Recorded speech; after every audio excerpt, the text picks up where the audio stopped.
സംവിധായകൻ രഞ്ജിത്തിനെതിരെ വീണ്ടും പരാതി. എൻ്റെ കുറേ പിക്ചേഴ്സ് പുള്ളി എടുത്തിട്ടുണ്ടായിരുന്നു, എൻ്റെ naked pictures. Hi guys, welcome back to my YouTube channel.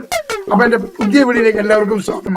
സംവിധായകൻ രഞ്ജിത്തിനെതിരെ വീണ്ടും പരാതി. 2012 ബംഗളൂരുവിലെ ഹോട്ടലിൽ വെച്ച് ലൈംഗികമായി ദുരുപയോഗം ചെയ്തെന്നാണ് കോഴിക്കോട് സ്വദേശിയായ യുവാവിന്റെ ആരോപണം.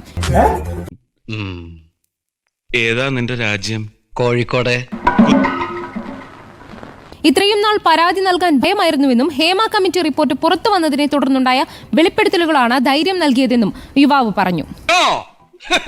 എനിക്ക് മുഖം നോക്കാതെ നിങ്ങളോട് കുറച്ച് സംസാരിക്കാനുണ്ട്. പോയ സമയത്ത് ഞാൻ ലേറ്റ് നൈറ്റ് ആയിട്ട് അവിടെ എത്തുന്നത്. ഞാൻ ഫ്ലൈറ്റിനാണ് പോയത്.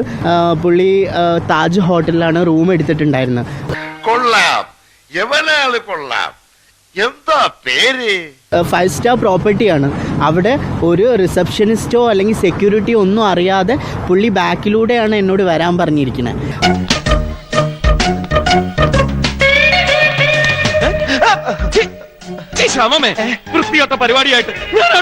അപ്പൊ ഞാനും ആക്ച്വലി ഭയങ്കര വണ്ടറായിരുന്നു.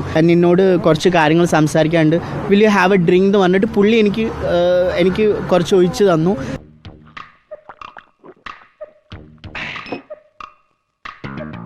എവിടെയോ എന്തോ ഒരു തകരാറ് പോലെ. അപ്പോൾ കുടിക്കാനൊരു മടി ഉണ്ടായിരുന്നു. പക്ഷെ ഏതൊരു പയ്യന്മാരെ പോലെയും ഞാനും ഒരുപാട് ആഗ്രഹിച്ചു. ഓഫ് കോഴ്സ് ഇപ്പൊ കണ്ടില്ലേ, ഇനി കാണുമ്പോ കാണാം. കണ്ടിട്ടെന്തിനാ? ആ സാധനത്തിന് അധികം സ്നേഹിക്കാനും കൊള്ളില്ല, വെറുപ്പിക്കാനും കൊള്ളില്ല. ഞാൻ പറഞ്ഞില്ല എന്ന് വേണ്ട, നമ്മൾ സൂക്ഷിച്ചാൽ നമുക്ക് കൊള്ളാം. സിനിമയിലൊരു ചാൻസ് കിട്ടുമല്ലോ, ഇത്രയും വലിയൊരു ഡയറക്ടർ ഇൻവൈറ്റ് ചെയ്തല്ലേ, ഞാൻ കഴിച്ചു. അതിനുശേഷമാണ് പുള്ളിയുടെ അപ്രോച്ചൊക്കെ മാറിയത്. പോടെ വേളെ നിനക്കില്ലടാ അമ്മമ്മമാരൊക്കെ. സ്വന്തം സഹോദരയുടെ ആണെങ്കിൽ നീ ഇങ്ങനെയൊക്കെ പെരുമാറോടാ. പുള്ളി എന്നോട് ന്യൂഡാവാൻ പറഞ്ഞു.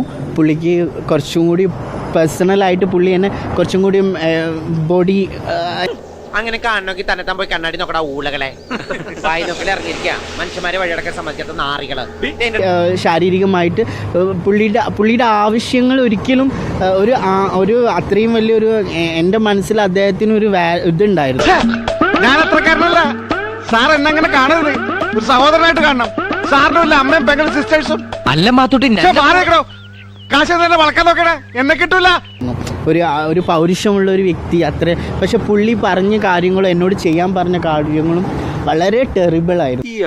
കിട്ടാതെ വിശന്ന് നടക്കുന്ന സ്രാവിന് കിളുന്ന് പയ്യനെ കിട്ടിയ വെറുതെ വിടുവോ? മന വേണം നടിച്ചു കാണും. ബാബുവിനോട് ഞാൻ ഈ കാര്യം ഷെയർ ചെയ്തിരുന്നു. അയാളും ഇതേപോലെ തന്നെ അയാളും എന്നോട് പെരുമാറിയത്. അയാൾ എന്നോട് ഫോട്ടോസ് അയച്ചു കൊടുക്കാൻ പറഞ്ഞു. നമ്മുടെ നന്ദനിപ്പച്ചുന്റെ കരച്ചിൽ കേട്ടില്ലേ? അതിന് വാവെടുക്കാറായി. ആ ഗോപാലേട്ടനോട് ഒന്ന് വരാൻ പറഞ്ഞ. ഗോപാലേട്ടൻ? അയ്യേ, എനിക്ക് നിന്നെ ഒന്ന് കാണണം എന്ന് പറഞ്ഞു. അങ്ങനെ ഞാൻ എൻ്റെ പിക്സ് 2 അയച്ചു കൊടുത്തു. അപ്പോൾ പറഞ്ഞു ഇങ്ങനെയല്ല, കുറച്ചും കൂടി ന്യൂഡായിട്ടുള്ള പിക്സ് ആണ് കാണേണ്ടതെന്ന്. അപ്പോൾ എൻ്റെ ഈ വീഡിയോ നിങ്ങൾക്ക് ഇഷ്ടമായി കാണുമെന്ന് ഞാൻ വിചാരിക്കുന്നു. ഇഷ്ടമായാൽ ലൈക്ക് ചെയ്യുക, ഷെയർ ചെയ്യുക, സബ്സ്ക്രൈബ് ചെയ്യുക. അടുത്തൊരു കിഡിലൻ വീഡിയോ ഞാൻ ഉടൻ തന്നെ വരുന്നതാണ്. അതുവരേക്കും എല്ലാവർക്കും bye bye, signing off bullet മച്ചാൻ.